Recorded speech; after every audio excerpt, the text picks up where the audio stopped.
Merci d'être avec nous sur Cool TV. Bonsoir. Dans l'actualité aujourd'hui à Madagascar, 9 personnes ont été arrêtées suite à une altercation avec des membres des forces de l'ordre hier à Mbuji-Madak. Une agression qui a fait plusieurs blessés graves. Un reportage signé Ouna Sain. Les agents employés par l'entreprise responsable de la construction d'infrastructures routières à Mbuji-Madak ont été agressés hier.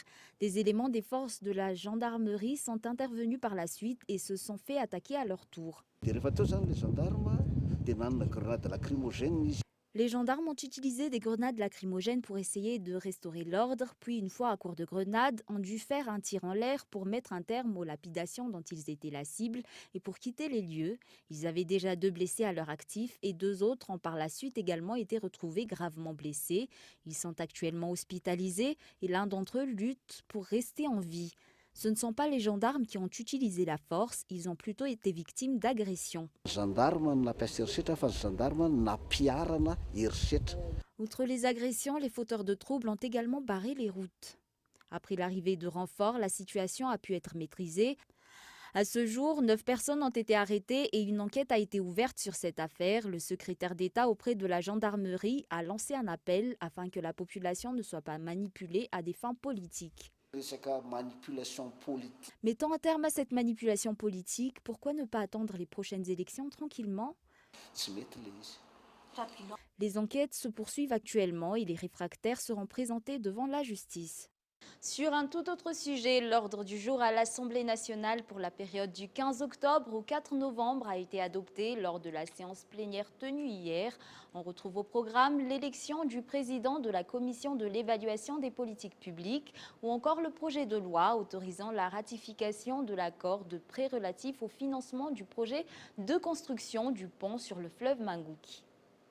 Dans cet ordre du jour, il a été décidé de l'élection du président de la Commission de l'évaluation des politiques publiques. L'évaluation des politiques publiques qui devrait prendre une place à part pour cette période du 15 octobre au 4 novembre.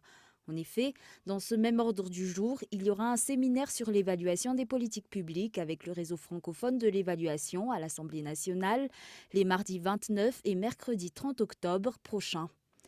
Mis à part l'évaluation des politiques publiques, un projet de loi est déjà sur la table de l'Assemblée nationale. En l'occurrence, le projet de loi numéro 003/2019 du 14 août 2019 autorisant la ratification de l'accord de prêt relatif au financement du projet de construction du pont sur le fleuve Mangouki, conclu le 12 juin 2019 entre la République de Madagascar et la Banque arabe pour le développement économique en Afrique. Après l'adoption de l'ordre du jour, les députés ont procédé ce même jeudi, en milieu de la journée, à l'élection du président de la commission en charge de l'évaluation des politiques publiques à l'Assemblée nationale, candidat unique à la tête de cette commission. La députée élue à Wangainjan, Madame Zouas Éléonore, a récolté les 66 voix des 66 députés votants. À noter que cette commission d'évaluation des politiques publiques est la 32e commission instituée à l'Assemblée nationale avec l'adoption du nouveau règlement intérieur approuvé par la Haute Cour constitutionnelle. Revenons un moment sur l'attaque d'Mbuji-Madak. Les réactions ne se sont pas fait attendre face aux violentes altercations qui se sont produites hier à Mbuji-Madak. D'après de nombreux observateurs, ce projet ne devrait pas faire polémique étant donné que l'État reste ouvert au dialogue et à établir des compromis avec la population. Michela Khanardzon. Ce matin, c'est un calme plat qui a été constaté à Mbuji-Madak après l'échauffourée qui a eu lieu hier soir. Des membres des forces de l'ordre ont été placés dans les environs. Face aux derniers événements, quelques habitants de la commune ont accepté de s'entretenir avec des journalistes. Beaucoup parmi les propriétaires de terrain impliqués dans la construction de cette nouvelle ville sont prêts à collaborer avec le gouvernement et ont ouvert un dialogue avec les responsables, mais généralement, ce sont les personnes qui ne possèdent pas de rizière sur place, qui ne sont pas concernées par ce projet, qui en font une polémique. Dès maintenant, j'aimerais souligner que ce ne sont pas les gens qui compliquent les choses qui forment la population d'Mbuji-Madak. Ici, il y a plus de 40 000 habitants. Je reconnais que des rizières sont impliquées dans ce projet et moi-même j'en ai beaucoup que je vais devoir céder. Mais il faut aussi apprendre à voir l'avenir de nos descendants. La ministre de la Communication et de la Culture s'est également exprimée sur ce sujet, condamnant les actes de violence.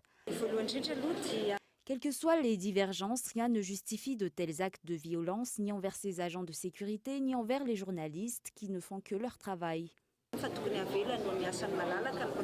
Il s'agit d'un projet du gouvernement et comme les responsables au sein du pouvoir exécutif restent ouverts au dialogue et au compromis, il ne devrait de ce fait y avoir aucune raison qui justifierait une polémique sur ce sujet, selon un député.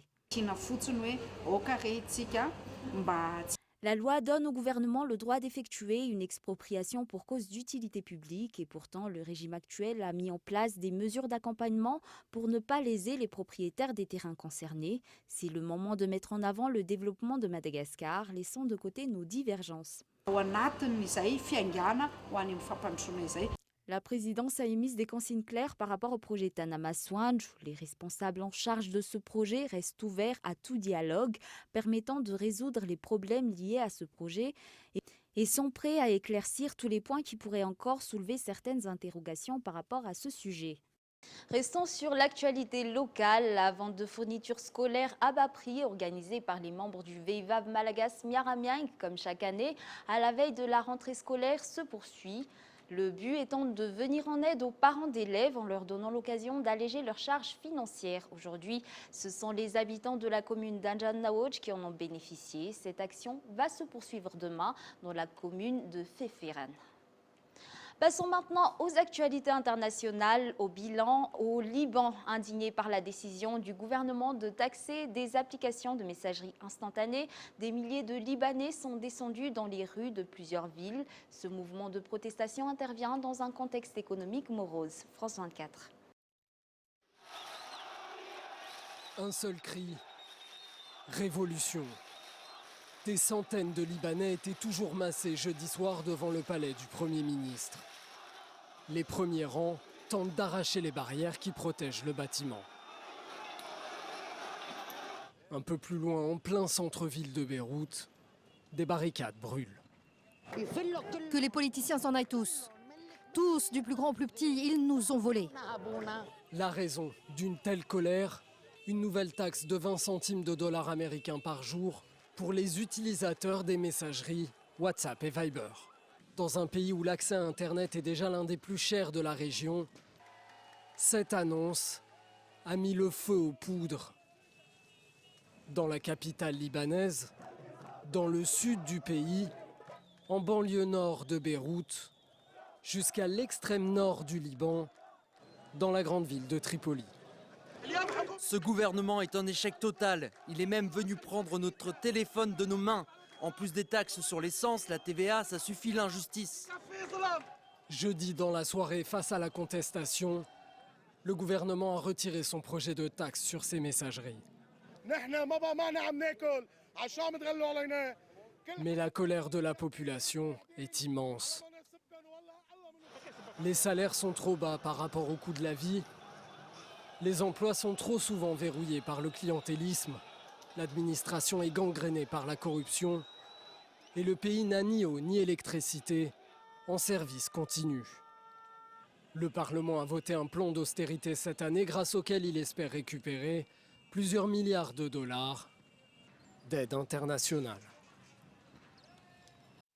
Ankara va suspendre son offensive en Syrie pendant 5 jours pour que les forces kurdes se retirent de la zone.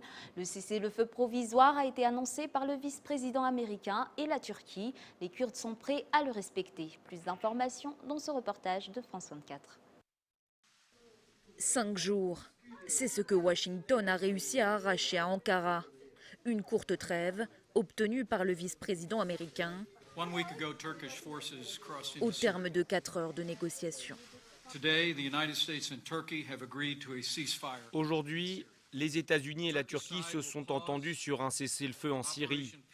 La partie turque va suspendre l'opération Printemps de la paix afin de permettre le retrait des forces des YPG de la zone de sécurité, et ce pendant 120 heures. Toutes les opérations militaires en cours dans le cadre de l'opération Printemps de la paix seront suspendues, une opération qui sera arrêtée jusqu'à ce que le retrait soit complet. Dans les faits, les milices YPG considérés comme terroristes par Ankara ont 5 jours pour déposer les armes. Leur retrait laissera le champ libre à la Turquie sur ce territoire syrien de 32 km, convoité par Ankara. C'est seulement à cette condition que la Turquie cessera définitivement son offensive. En échange, Washington s'est engagé à abroger ses sanctions contre le pays. Pour Ankara, la victoire est totale. Les États-Unis ont reconnu l'importance et la fonction de la zone de sécurité en termes de protection des intérêts légitimes de la Turquie en matière de sécurité. Un accord complet a été trouvé pour permettre aux forces turques de contrôler cette zone de sécurité.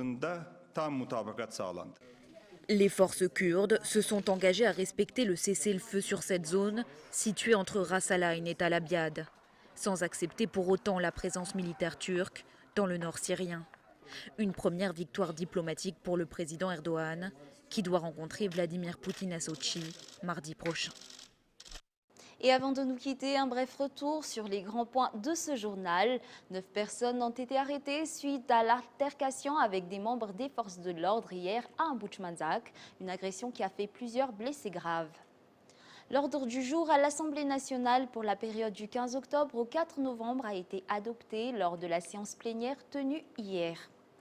Au Liban, des milliers de citoyens sont descendus dans les rues de Beyrouth et dans plusieurs grandes villes du pays hier soir pour manifester contre une hausse de taxes et la classe politique.